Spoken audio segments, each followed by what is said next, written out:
নমস্কার, আজ আমরা মুখের বিভিন্ন অংশে ইংরেজিতে নাম শিখব।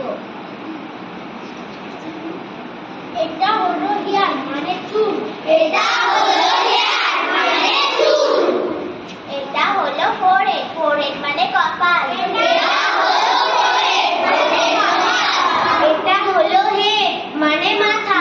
এটা হলো হেড মানে মাথা। এটা হলো আই, আই মানে চোখ। এটা হলো আই মানে চোখ। এটা হলো নোজ, নোজ মানে নাক।